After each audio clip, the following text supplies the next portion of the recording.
嗨，小伙伴们，欢迎来到虎课网，我是 Cici。今天给大家讲解的课程是选取工具。相信用过 PS、AI 的小伙伴对移动工具来说应该十分熟悉。在 AE 当中，我们的选取工具它所发挥的作用基本相同，也就是对所选的图层进行位移旋转以及形变。接下来，让我们打开 AE，Ctrl 加 N，创建一个宽高均为600的新合成。用矩形工具在画面当中画一个跟舞台同宽高的矩形，填充选择深蓝色，描边选择为无。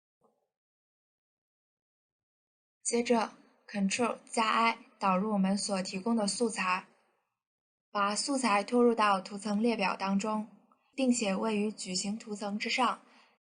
接下来我们来使用选取工具，你也可以使用快捷键、微键来激活选取。当我们点击正圆的时候，你会看见正圆的四边会显示选中状态。接着我们点击矩形，这时选中状态就变成了矩形图层。然而当我们再次点击圆形的时候，我们会发现选中状态无法切回，这是因为我们的矩形面积大于圆形。所以的话，如果你们想选择面积较小的图层时，可以在舞台的空白地方单击一下，再选择面积较小的图层进行单击，这时候我们就可以对面积较小的图层进行选取。如果要选择多个图层，可以按住鼠标左键不放，拉出一个选区。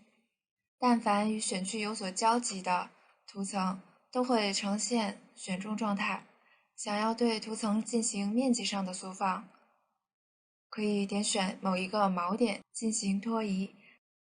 但是对于旋转功能而言，所起到作用的只有形状图层。我们可以点选矩形图层，按住 Ctrl 键，点选某一个锚点，你会看到此时锚点的状态会变成白色高亮。把鼠标移动到任意一个锚点当中，我们会看到此时光标会变成旋转等功能，这表明我们可以对图层进行旋转了。到此，关于选取工具的讲解就完成了。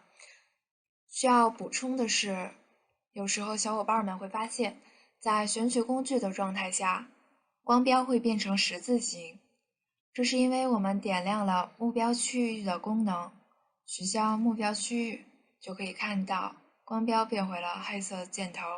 好了，今天的课程就到此结束，希望对小伙伴们有所帮助。